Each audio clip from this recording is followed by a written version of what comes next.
에스겔서 맥잡기 오늘 8번째 시간 하도록 하겠습니다. 오늘 제목은 유다와 예루살렘 멸망의 원인은 무책임한 목자들, 이렇게 이제 잡았습니다. 오늘은 굉장히 많은 부분을 이제 짧은 시간에 다루려고 합니다. 에스겔서 25장부터 34장까지 무려 이제 10장인데 이 안에 있는 내용 여러분에게 이제 전달하려고 합니다. 우리가 지금까지 에스겔서 1장부터 24장 그 말씀을 7번 강해를 하면서 그 말씀이 대충 무엇을 이야기하는 거다, 이런 것들을 이제 살펴봤습니다. 에스겔이라고 하는 대원자는 바빌론에 의해서 유다가 완전히 패망하기 이전에 바빌론으로 포로로 끌려간 그런 사람이에요. 그래서 바빌론 땅에서 하나님의 말씀을 받아서 바빌론 땅에 사는 유대 사람들하고 그 다음에 유대 땅에 살고 있는 이 유대 사람들을 향해서 하나님의 대언의 말씀을 전한 정말 특이한 그런 대언자입니다. 또 특별히 이제 우리가 40장부터 이제 48장을 보겠지만 이 땅에 이제 앞으로 이루어질 천년 왕국이 있어요. 그 천년 왕국 때에 하나님의 성전이 어떻게 지어지고 그 다음에 이스라엘 백성이 어떻게 땅을 다시 나누고 이렇게 되면서 하나님께서 어떻게 다시 본인이 이제 떠나셨던 그 이스라엘, 또 이스라엘 그 성전에 다시 들어와서 그래서 하나님의 영광을 드러내는가. 사실 다른 어떤 대언자에게도 하나님이 보여주지 아니한 이와 같은 놀라운 환상, 이 계시를 직접 체험했던 아주 훌륭한 것과 같은 대언자입니다. 자, 그래서 바빌론 포로 생활하는 그 유대인들, 특별히 그들을 향해서 유다와 그 다음에 예루살렘이 완전히 멸망한다고 하는 어떤 면에서 나쁜 소식이죠. 그 나쁜 소식을 하나님이 전달하라고 하니까 있는 그대로 가감없이 전달했던 이와 같은 대언자입니다. 또 특별히 유대인들이 결코 무너지지 아니할 것이라고 장담하던 성전이 완전히 파괴가 된다. 그래서 하나님의 영광이 그 성전에서 떠난다고 하는 것을 이 유다 백성들에게 이제 선포한 그런 사람이에요. 근데 이 말씀을 우리가 24장까지 봤지만 에스겔을 하나님께서 말을 하지 못하게 만드셨어요. 그래서 에스겔에 나오는 이 말씀의 대부분은 액션 설교를 통해서 이렇게 말씀하고 액션으로 이렇게 무언가를 보이면 사람들이 이상하게 생각하잖아요. 그럼 와서 묻잖아요. 내가 도대체 왜 이런 행동을 하느냐. 그럼 그때 하나님이 입을 열어서 그래서 하나님의 말씀을 전달한 아주 특이한 그런 형태의 그 대언을 했던 그런 사람입니다. 자, 그런데 우리 주 하나님은 에스겔 대언자를 통해서 성전이 파괴된다는 거, 이것이 확실하다는 것을 이 유다 사람들에게 보여주기 위해서 심지어 에스겔의 아내가 죽는, 어느 면에서 사람이 상상해 볼 수도 없는 그런 시청각 교육이에요. 그렇죠? 이런 것까지 이루시면서 하나님의 말씀이 확실하다는 것을 이렇게 보여주는, 슬프기도 하고 또 어느 면에서 정말 하나님이 무섭게 하나님의 일을 이렇게 집행을 하시는구나, 이런 것들을 우리가 깨달을 수 있는 이런 말씀이 이제 이 안에 기록이 되어 있습니다.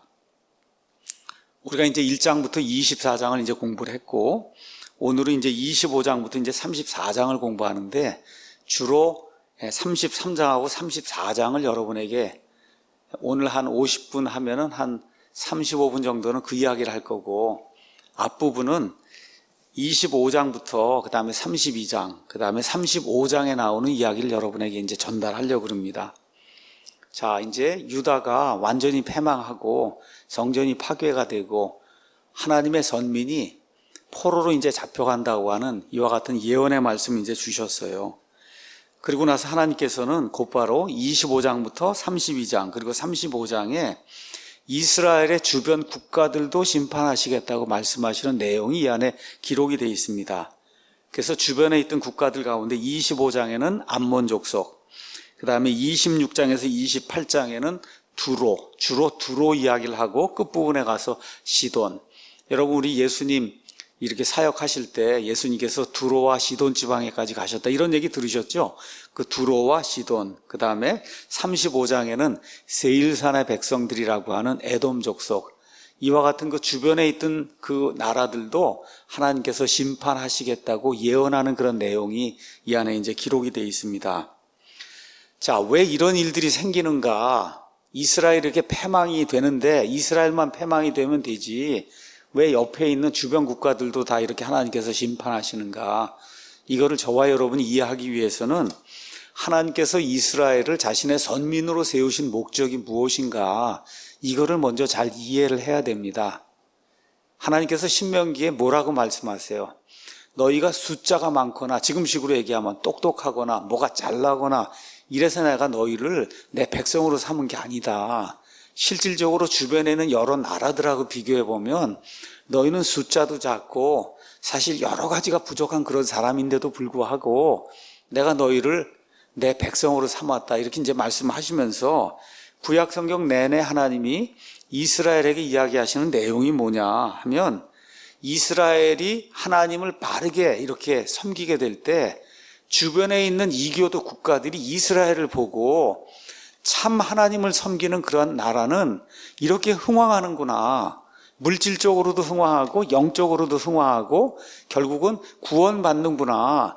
이런 것들을 이교도 국가들에게 보여주시기 위해서 하나님이 특별하게 이스라엘을 이렇게 선택하셨다고 성경이 우리에게 이야기하고 있습니다. 자, 그래서 이집트에서 이들을 빼내신 이후에 그 다음에 한 400년 정도의 이 재판관들의 시대를 거치고 그러고 나서 드디어 사울, 다윗, 솔로몬 시대에 이제 다다라서는 정말 이스라엘 국가가 흥왕해서 주변의 모든 국가들에게 두려움이 되고 솔로몬 당시에는 심지어 여기 중국 신임 땅에서도 사람들이 솔로몬의 그 영광과 하나님의 지혜를 보기 위해서 왔다고 성경이 그렇게 기록을 하고 있어요. 그러니까 하나님의 그 말씀대로 하나님을 두려워하고 하나님께 경배를 제대로 하게 될 때 하나님이 원하시는 그런 백성이 되는 그런 모습이 이 세 왕들의 시대에 한 120년 동안 이스라엘 국가에 이제 존재하게 됐습니다.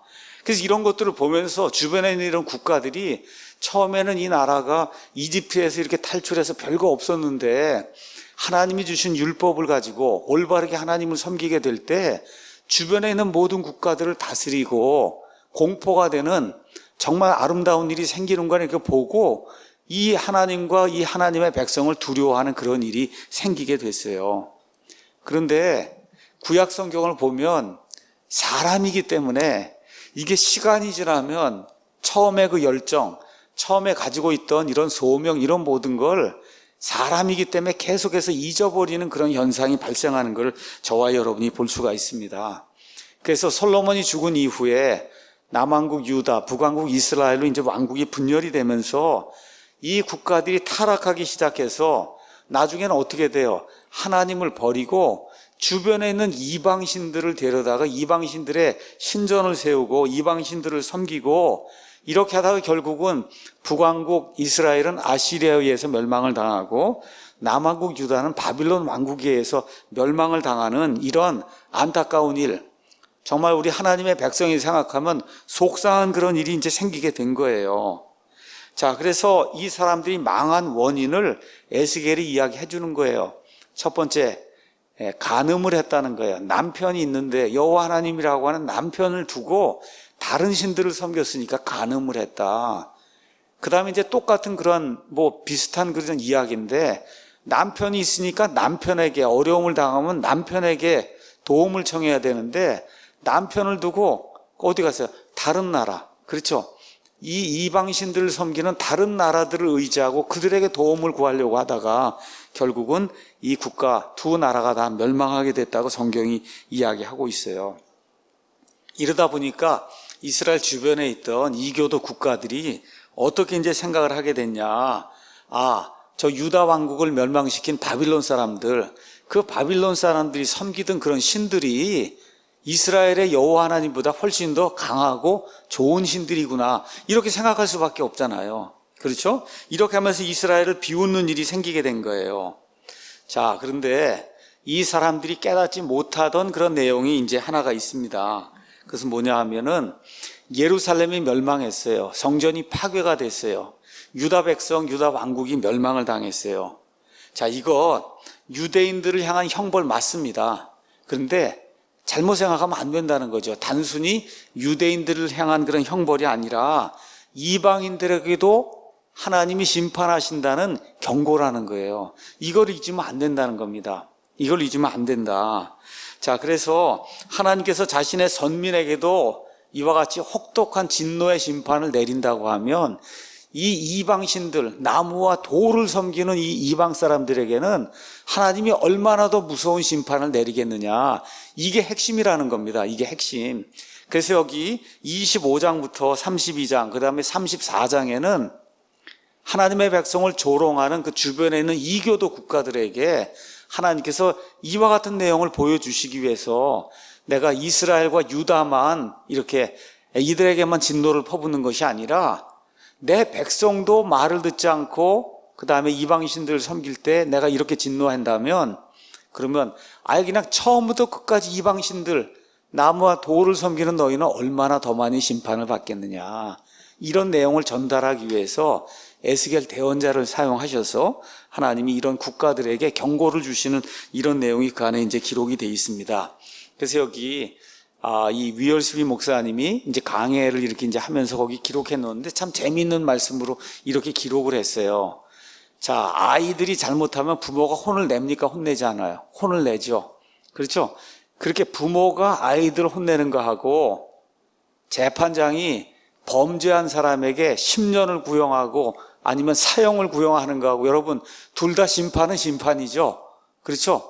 그러니까 지금 이스라엘 백성이 당하는 심판은 부모가 아이들이 잘못할 때 혼내는 그런 심판이고, 그렇죠? 주변에 있는 이 이교도 국가들이 하나님을 알지 못한 채 이 사악한 짓을 행하는 이것은 말 그대로 재판장에서 이 재판관이 사형 선고를 내리는 이와 같은 심판이다. 이거를 깨달아야 된다. 지금 그렇게 이제 예를 들어서 설명하는데 여러분 좀 이해가 되시죠? 지금 그런 내용이 이제 이 안에 이제 기록이 돼 있는 겁니다. 왜 그러냐? 하나님께서 이교도들에게도 자연의 계시를 주셨어요. 해와 달과 별들을 볼 수 있게 해주셨어요. 인간을 볼 수 있게 해주셨어요. 죄를 지으면 이교도들의 아이들까지도 죄를 지으면 이건 나쁜 것이다. 양심의 계시를 주셔서 그래서 하나님이라고 하는 존재가 있다는 것을 하나님께서 누구라도 알 수 있게 그렇게 만들어 주셨다고 성경 로마서가 우리에게 이야기하고 있고, 여러분 불교도 국가든 이슬람 국가든 어느 나라에 사는 누구라도 이와 같은 것을 알 수 있다고 성경이 이야기해 주고 있어요. 그래서 이교도 국가들도 하나님의 심판에서 벗어날 수 없다. 하나님이 이제 그렇게 이야기하시는 겁니다.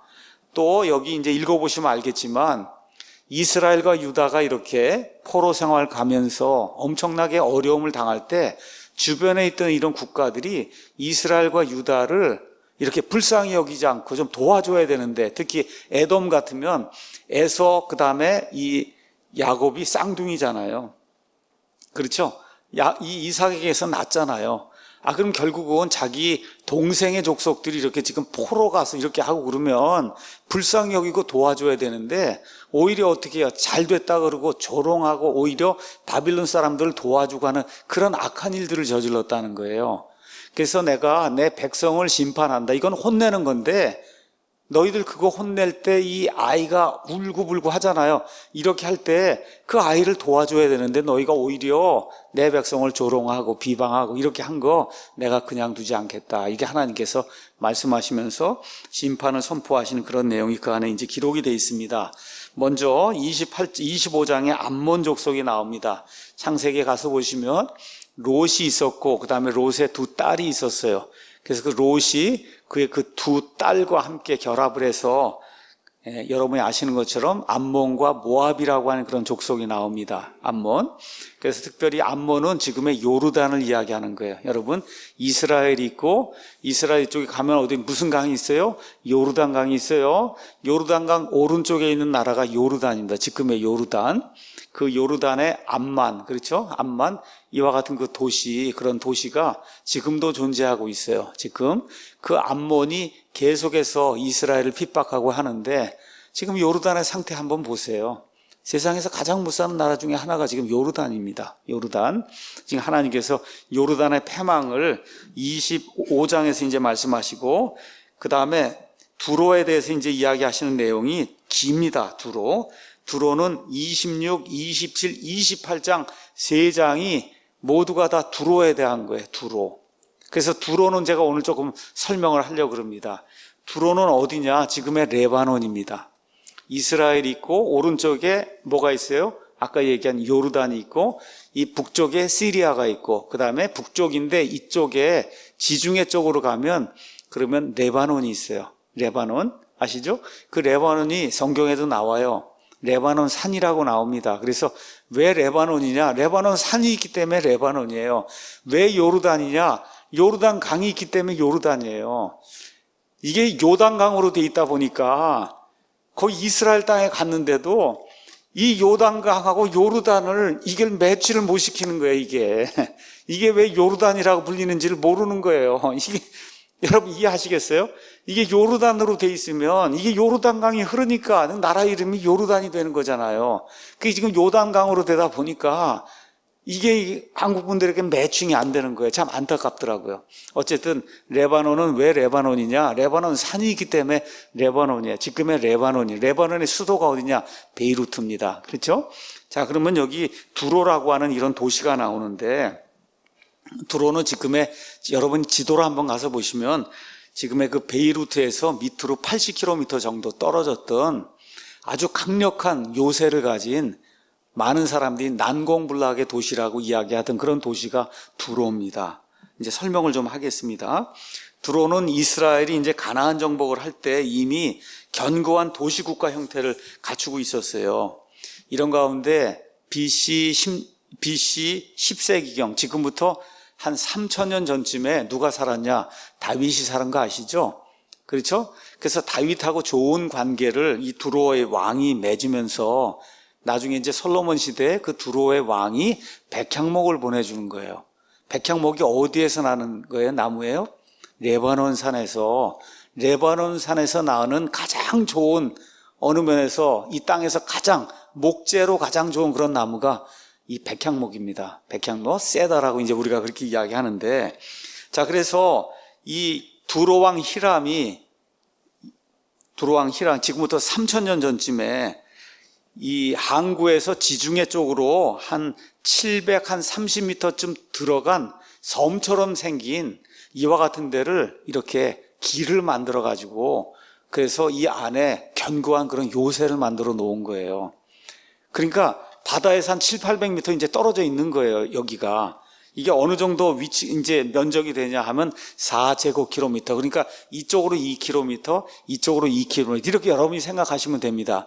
그러니까 2km 돼 있는 4제곱킬로미터 여기에 이게 이렇게 길이 연결이 돼 갖고 육지로 이제 연결이 돼 있는데 여기를 엄청난 이런 그 성벽으로 쌓아놓고 해갖고 도저히 사람들이 무너뜨릴 수 없는 그런 도시 이렇게 해서 아주 이렇게 도시가 이렇게 견고하고 하다 보니까 아주 교만하게 된 거예요. 그렇죠? 그래서 그 당시에 그 두로 하면은 아주 견고한 도시, 사람이 이렇게 움직일 수 없고 사람이 쳐부술 수 없는 그런 도시, 이렇게 하면 기고만장하고 이렇게 하다가 결국은 느부갓네살 왕에 의해서 이제 멸망을 당하게 되고 그 이후에 그리스에 의해서 그래서 완전히 이제 멸망을 하게 되거든요. 그 멸망당하는 내용이 여기 26장, 27장, 28장에 이제 기록이 되어 있습니다. 그래서 다윗과 솔로몬 시대에 두로 왕 히람이 이스라엘과 우호 조약을 맺고 말씀드린 대로 성전 건축에 필요한 모든 백향목 재료를 이들에게 이제 보내주고 건축하는 건축자재, 목공, 석공 등 기술자를 지원한 그런 내용이 열왕기상 5장 1절, 2절에 이제 나옵니다. 근데 그 이후에 아시리아 왕국이 이제 세워지면서 여러 왕들이 와서 이 두로를 공격을 했어요.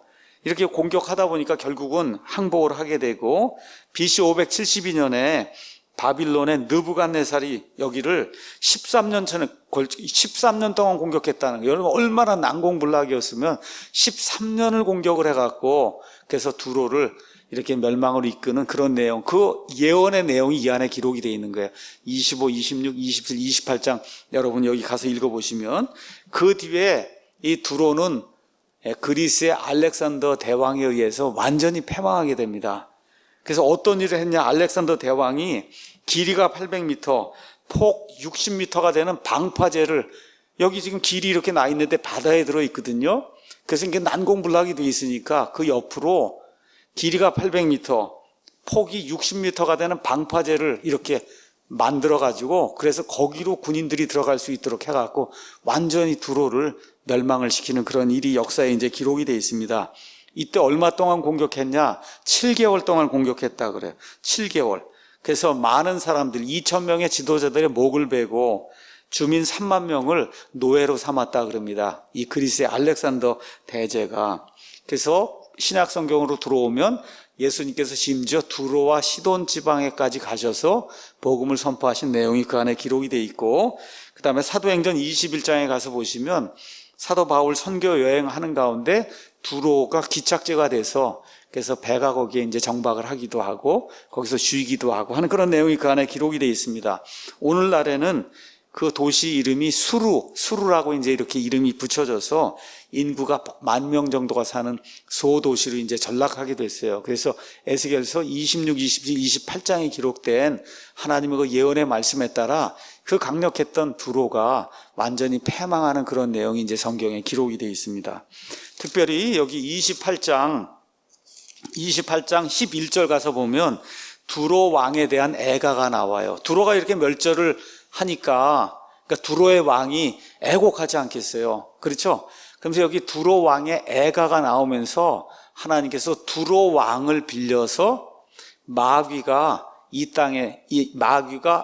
땅과 우주 공간이 만들어지기 전에 하나님의 왕좌 앞에서 처음으로 죄를 짓고 말 그대로 이 우주 공간 전체 안에 처음으로 죄를 갖고 들어오는 그런 내용이 이 안에 기록이 되어 있어요.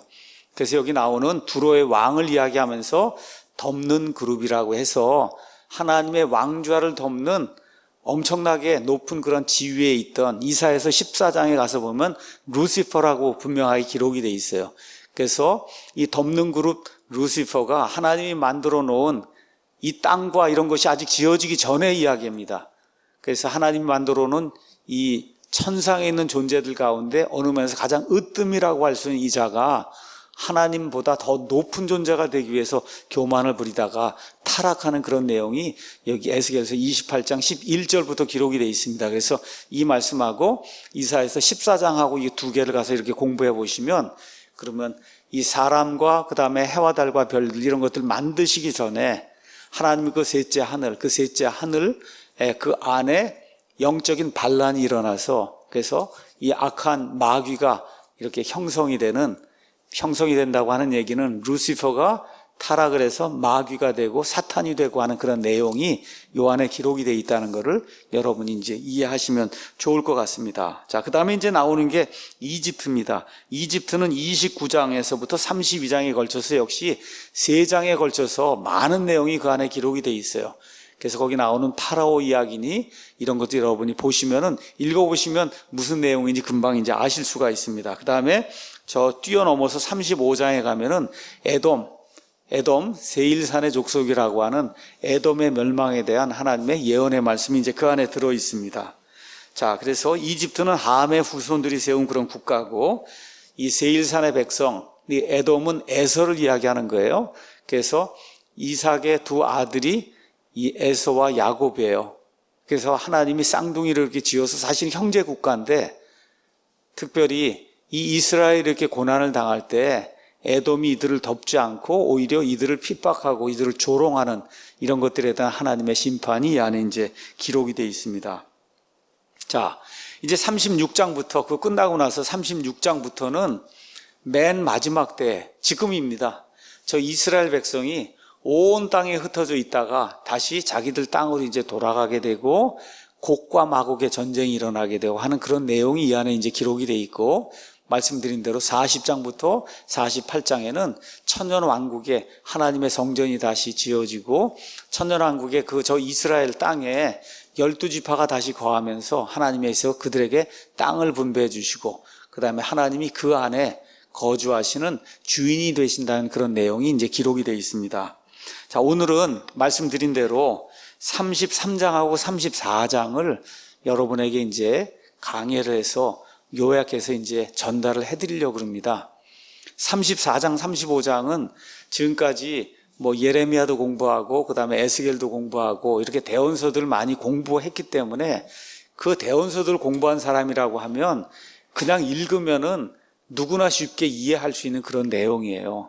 뭐 30절 뭐 몇십 이렇게 해서 좀 깁니다. 긴데도 불구하고 사실 읽어보시면 누구나 이해할 수 있는 그런 내용이기 때문에 제가 이거를 조금 이렇게 요약해서 여러분에게 이제 말씀드리도록 하겠습니다. 오늘은 시작하면서 제가 제목을 유다와 예루살렘 멸망의 원인은 무책임한 목자들이다, 그렇게 이야기했습니다. 무책임한 목자들. 그렇죠? 자, 무책임한 목자들인데 특별히 누구를 이야기하느냐 하면 대언자들을 이야기해요. 대언자. 그래서 대언자들이 자기의 직무, 책임을 제대로 감당하지 않았기 때문에 하나님의 심판이 이스라엘과 그 다음에 유다에 임했다는 그런 내용이 여기 이제 요약이 되어 있는 거다, 이렇게 이제 생각하시면 됩니다. 대언자는 영어로 prophet 이렇게 이제 되어 있는데 많은 분들이 이제 prophet 그러면 예언자 이렇게 번역을 합니다. 예언자. 여러분 영어 사전이나 이런 데 가서 보면 prophet 하면 예언하다, 예언자 이렇게 이제 번역이 되어 있거든요. 아닙니다. 그러니까 세상의 용례로는 그렇게 쓰일 수 있는데 성경의 원래 용례 아니면 고대의 그런 용례는 그런 게 아니고 하나님의 말씀을 직접 받아서 하나님의 말씀을 백성에게 전달하는 그런 사람이 프라핏이에요. 그렇기 때문에 대언자가 맞는 거예요. 말씀을 대신 전하는 이와 같은 사람이에요.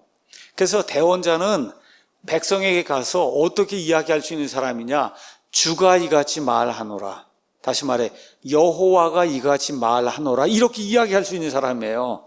그렇게 하고 말을 이렇게 하잖아요. 그 말이 누구의 말이라는 거예요? 여호와 하나님의 말이라는 거예요.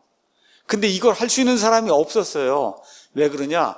이 말을 했는데 그 말이 이루어지지 않으면 그럼 어떻게 그 사람은 죽임을 당한단 말이에요. 아니, 여호와의 이름으로 이야기를 했는데 이 말이 이루어지지 않아?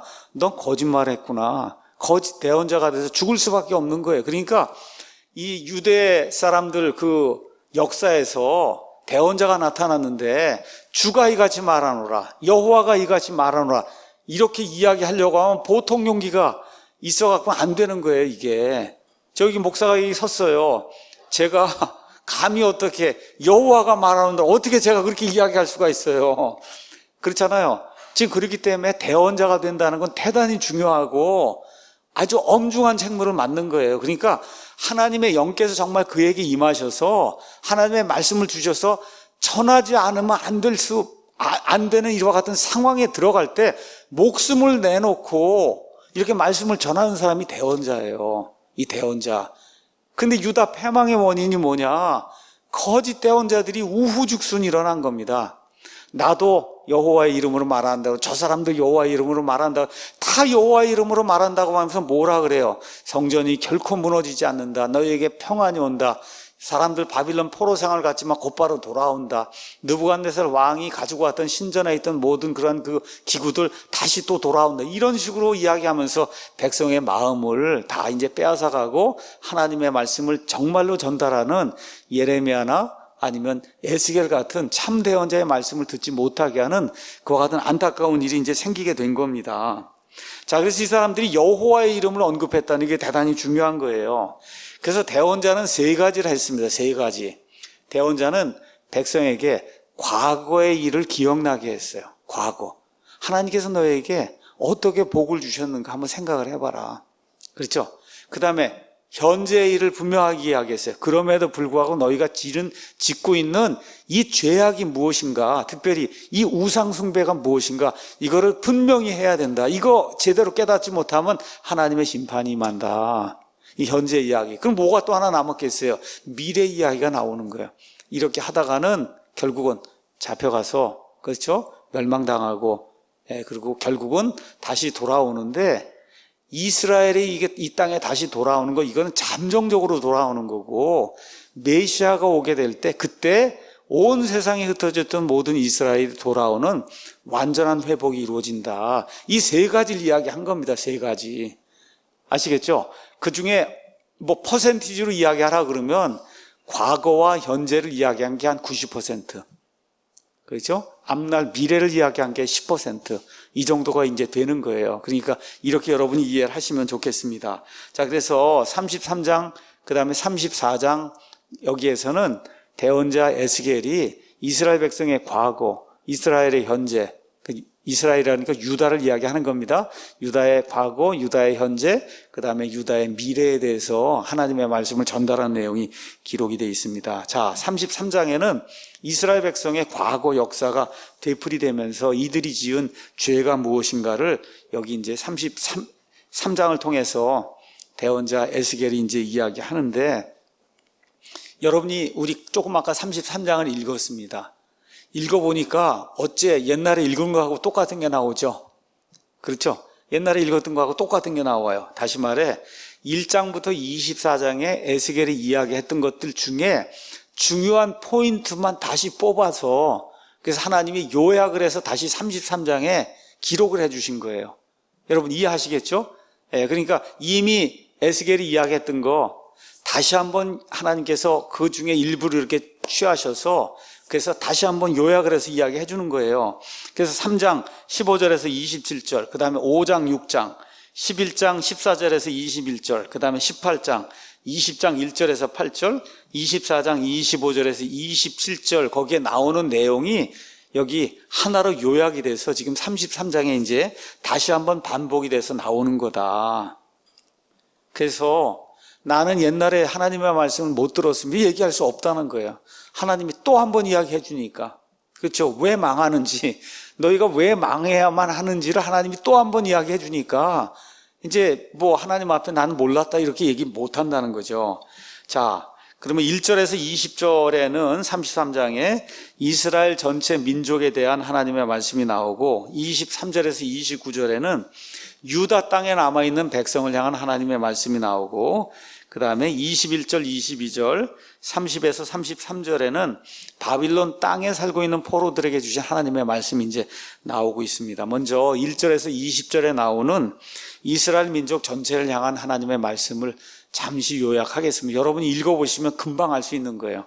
여기에는 어떤 이야기가 나오냐? 파수꾼 이야기가 나옵니다. 파수꾼. 자, 이스라엘에는 조그만 도시, 조그만 마을에는 성이 없었어요. 근데 이제 마을이 좀 커지고 사람이 많이 살면 외부의 침략을 막기 위해서 어떻게 해요?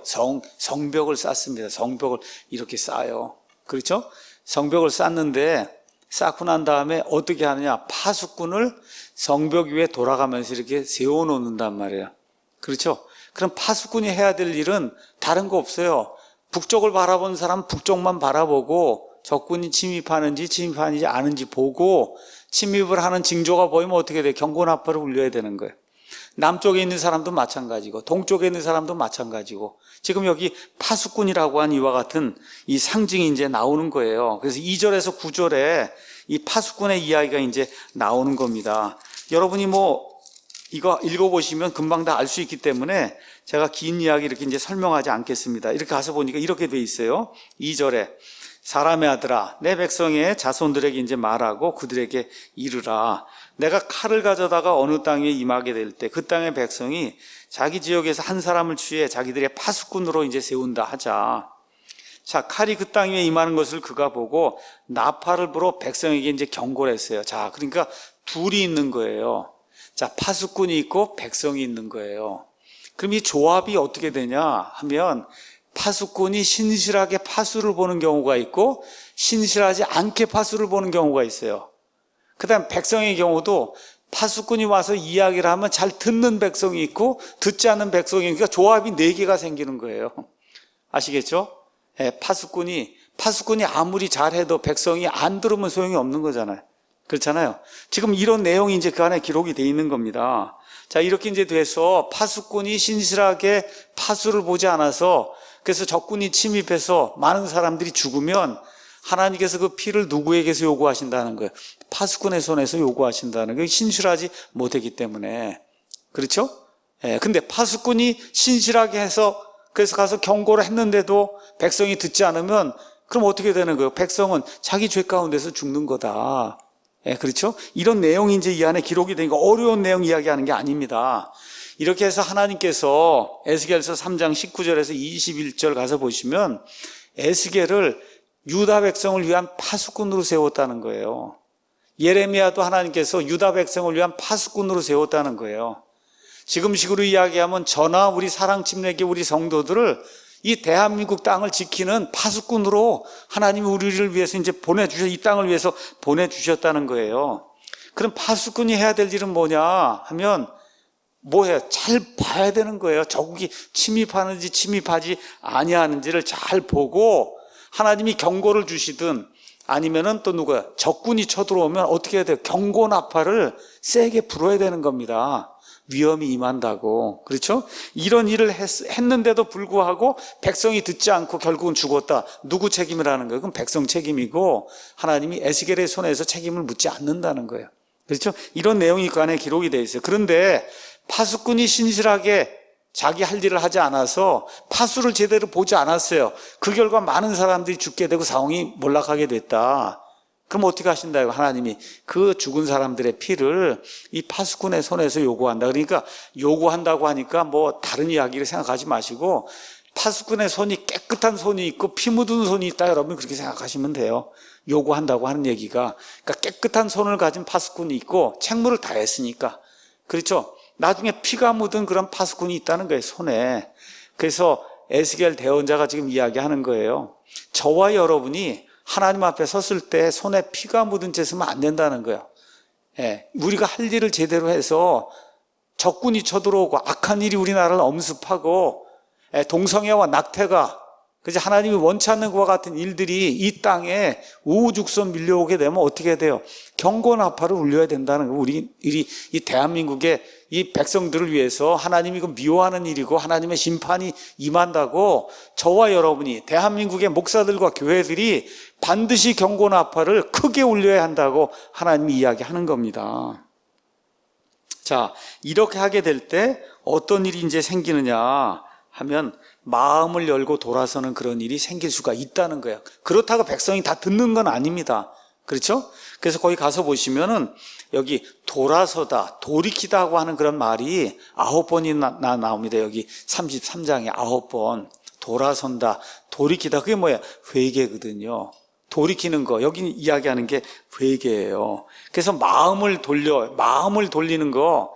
이걸 우리가 영어로 이야기하면 repent라고 하는 그런 단어가 있는데 repent가 있고 regret이라는 단어가 있어요. 둘 다가 마음을 돌리는 거예요.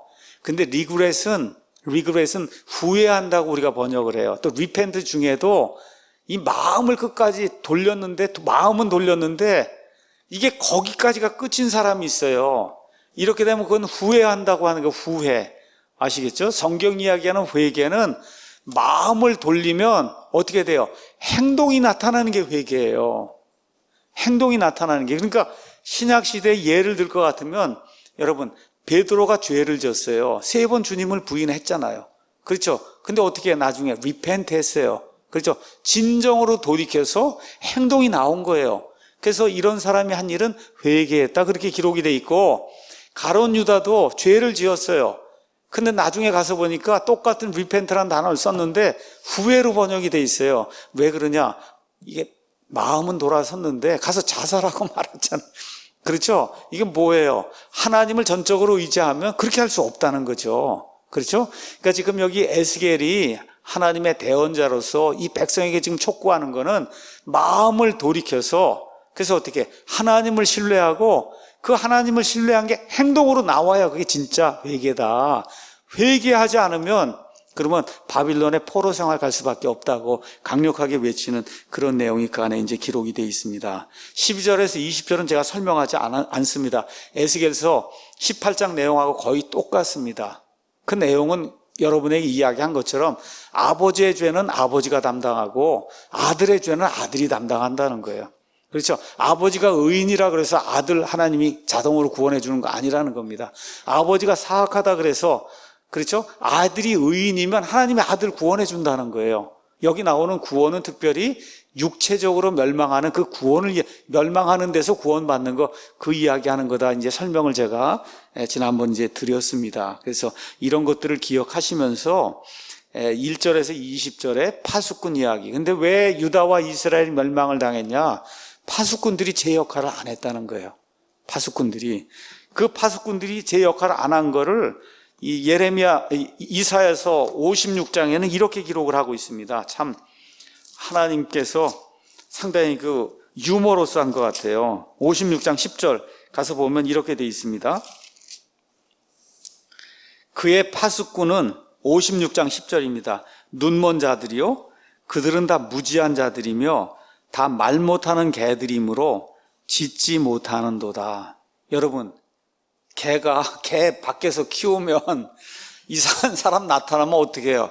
무지 짖잖아요. 그렇죠? 지금 유다와 이스라엘 백성의 파수꾼으로 세우는 제사장, 서기관, 대언자들이 짖지 못하는 개라는 거예요. 짖지 못하는 개.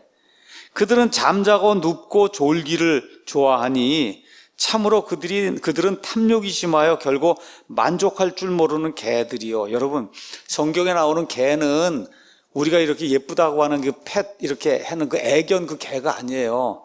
성경에서 개라고 이야기할 때는 이 저주와 능멸의 그런 대상이 개입니다. 이렇게 이해를 하시고 성경을 읽으시면 이제 되거든요. 깨닫지 못하는 목자들이다. 설명을 해주시는 거예요. 이 개가 바로 목자다. 지금식으로 하니 개가 이 나라가 이렇게 위험하고 그런데도 입 꼭 다물고 있는 그런 목사가 이거 뭐예요? 이게 짖지 못하는 개라는 거예요. 짖지 못하는 개다. 맞습니까? 그들이 다 자기 길만 바라보고 저마다 자기 구역에서 떠나 자기 이익만 추구하며 말하기를 너희는 오라 내가 포도주를 가져오리니 우리가 독주로 우리 몸을 가득 채우자. 내일도 이날과 같고 또 더욱 풍성하리라 하고 백성에게 닥치는 이와 같은 그 위험을 경고하지 않으면 이거는 악한 개들이라고. 이건 제 얘기가 아닙니다. 이게 제가 제 얘기로 했으면 제가 욕을 먹어야 될 텐데 이게 성경에 나온 이야기이기 때문에 이렇게 말씀을 드리는 거예요. 지금 사회주의 공산주의 체제로 지금 나가려고 하는데 목사가 가만히 있는다. 뭐예요? 개라는 거예요. 여기 지금 나와 있는 그 말씀에 따르면 있을 수 없는 겁니다. 이 자유를 잃으면 다 잃는 거예요, 여러분. 맞습니까? 자유를 잃으면 다 잃는 거예요. 자유를 잃으면 다 잃는 거다.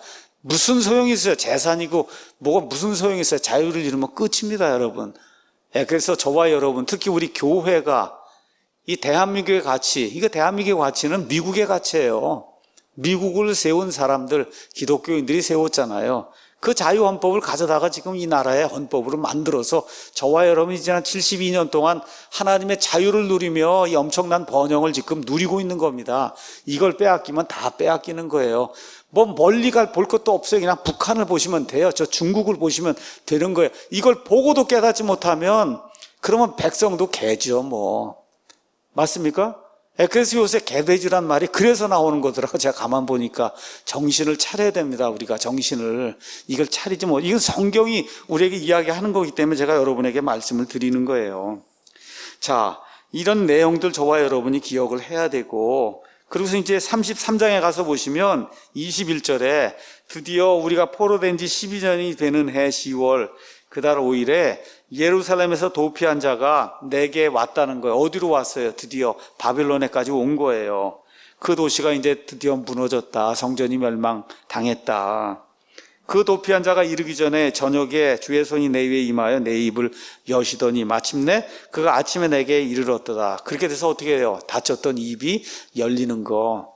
여러분에게 지난 시간에도 말씀을 드렸습니다. 자, 그래서 하나님이 에스겔의 입을 닫으시고 주로 액션 설교를 하게 하시고 그러다 결국은 이 말씀이 이루어지는 때 입이 열려서 그래서 정상으로 돌아오는 그런 내용이 이 안에 이제 기록이 되어 있습니다. 자, 23절에서 29절에는 유다 땅에 살고 있는 그 백성들을 향해서 하나님 말씀하시는 거예요. 내용은 아주 간단합니다. 유다 사람들이 뭐라고 얘기하냐? 24절에 아브라함은 한 사람이었는데도 그 땅을 상속하지 않았냐? 근데 우리는 너무 많다는 거예요. 그러니까 당연히 이 땅은 우리 땅이다. 지금 그렇게 이야기하는 겁니다. 이 사람들이. 아시겠죠, 여러분? 아브라함은 저 갈대아 우르에서 말 그대로 홀몸으로 여기 내려왔는데 이 땅을 소유하지 않았냐? 근데 지금 우리는 많다는 거예요. 그러니까 당연히 이 땅은 우리 땅이 아니냐? 이렇게 이야기하니까 하나님이 그게 아니라고 이야기하는 거예요. 뭔 얘기냐? 아브라함은 내 앞에 의로운 사람이다. 근데 너희는 아무리 사람이 많아봐도 다 뭐야? 우상 숭배하는 가증한 자들이라고 하나님 이야기하는 거예요. 숫자가 아무리 많아도 결코 이 땅을 너희가 상속할 수 없다. 그 내용을 하나님이 구체적으로 이야기하신 내용이 그 안에 이제 기록이 돼 있어요. 그 다음에 30절에서 33절에는 어떤 내용이 이루어지게 돼 있냐? 여기 유다 백성, 여기 땅에 사는 사람들 말고 이미 포로 생활 가 있는, 이 포로로 가 있는 이 사람들도 거기 가서 또 악한 일을 하는 거예요. 악한 일들. 자, 그러면서 여기 가서 보니까 대언자 에스겔에게 와서 물어요. 말씀, 하나님이 주신 말씀이 있냐? 그러면 에스겔이 이야기하잖아요. 그 말을 듣고는 그러면 들었으면 어떻게 행해야 되잖아요. 행하지 않는 거예요. 자, 그래서 거기 가서 보니까 이렇게 기록이 돼 있어요. 31절에 그들이 자기들의 입으로는 많은 사랑을 나타내도 주여 주여 그러고 하나님 사랑합니다 그러고, 그렇죠, 말씀을 사랑합니다 그렇게 이야기하고 그들의 마음은 그들의 탐욕을 따라간다는 겁니다.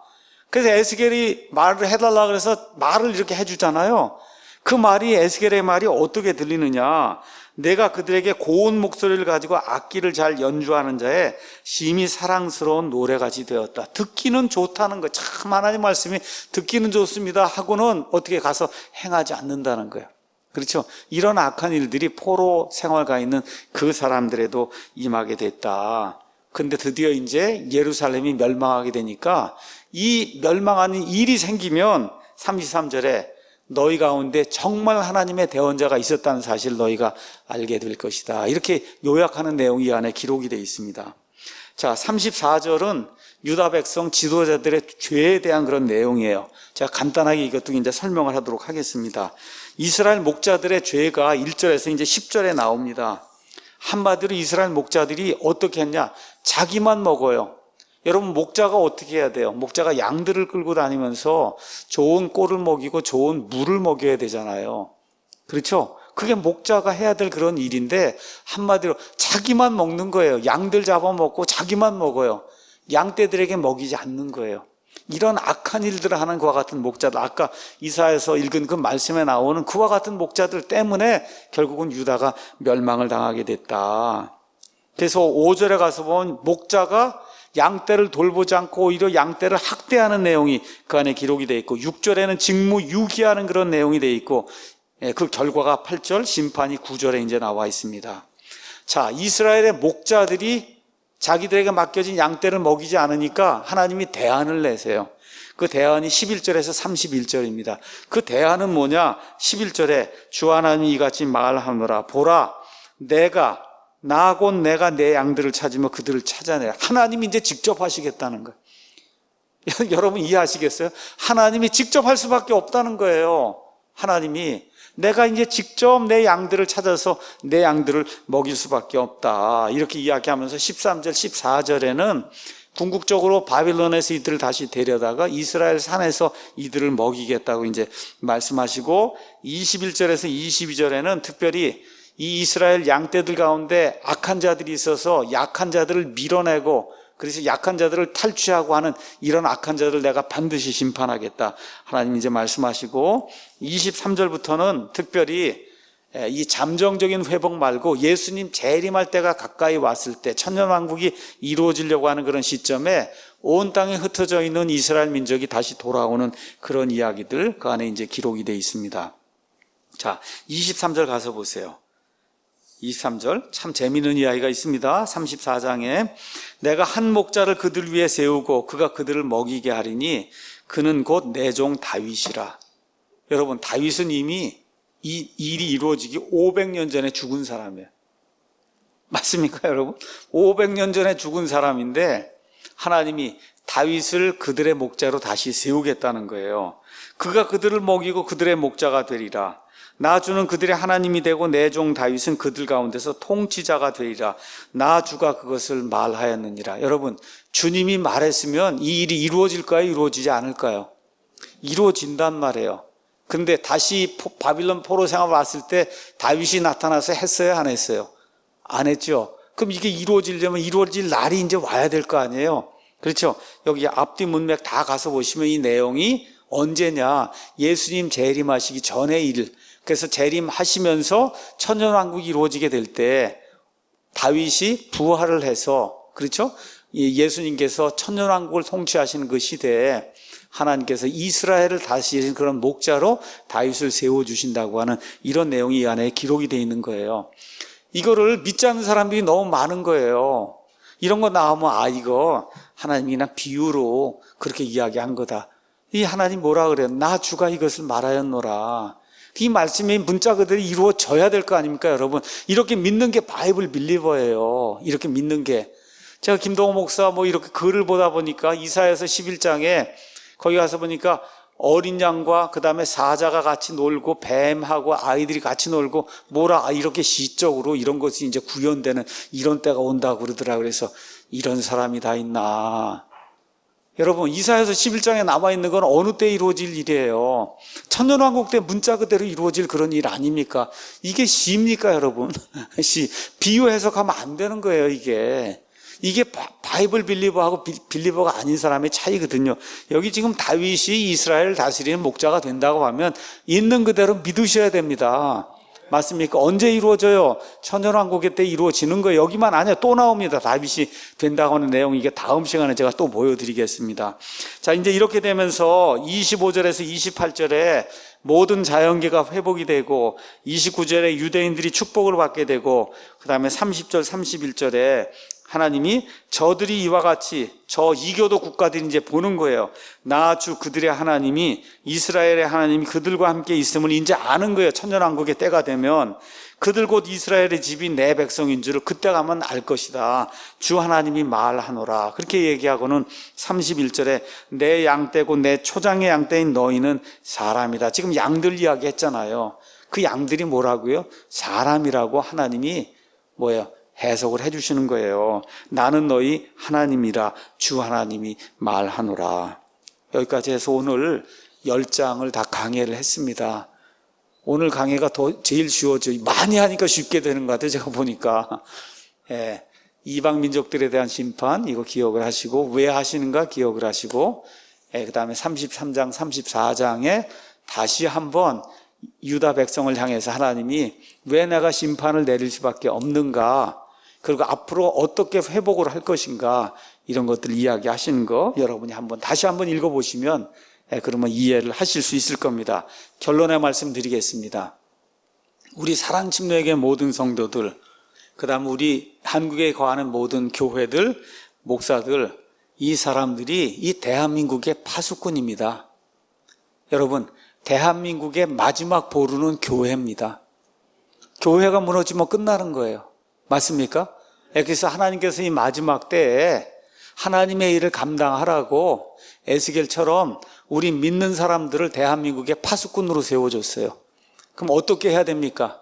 위험한 일들이 닥치면 어떻게 해야 돼요? 외쳐야 돼요. 사회주의, 공산주의가 앞으로 우리 땅에 올려가면 어떻게 해야 돼요? 외쳐야 됩니다. 그건 안 된다고. 맞습니까? 여러분, 국가는 교회를 담는 그릇이에요. 국가가 없으면 교회가 존재할 수 있습니까? 없습니까? 없어요. 국가가 있는데 저 북한처럼 되면 교회 존재할 수 있어요? 없어요? 없어요. 안 되는 거예요. 그렇기 때문에 저와 여러분이 국가를 지키기 위해서 애를 쓰고 어떻게 해요? 하나님께 기도하고 회개하고 좋은 지도자들을 보내주셔서 하나님이 이 나라를 지켜달라고 우리가 간절히 기도하고 많은 사람들에게 현실을 알리고 이런 일들을 감당을 해야 되는 겁니다. 그래서 1차적으로는 우리가 복음의 파수꾼이 돼야 돼요. 그래서 지옥 불 속에 가는 게 가장 무서운 일이에요. 그 경고를 우리가 일단 해야 됩니다. 맞습니까? 1차적으로. 교회가 존재하는 첫 번째 목적이에요. 그런데 교회는 국가가, 특히 자유를 주는 그런 국가가 없으면 교회가 존재할 수 없기 때문에 국가가 위기에 가게 되면 목소리를 내서, 특별히 목사들이 목소리를 내서 양들에게 국가가 위기에 닥쳤다, 위기가 닥치고 있다, 국가에, 이거를 외치는 그런 사람들이 하나님이 원하시는 좋은 파수꾼이고 좋은 목사들이라고 하는 사실을 특히 누가 알아야 되냐? 성도들이 알아야 되는 겁니다. 지금 이 대한민국에 우한 폐렴이라고 하는 이런 괴질이 지금 덮쳐서 특별히 대구 경북 지역에 사는 많은 사람들이 고통 가운데 있어요. 우리가 정말 하나님 앞에 기도 외에는 할 게 없습니다.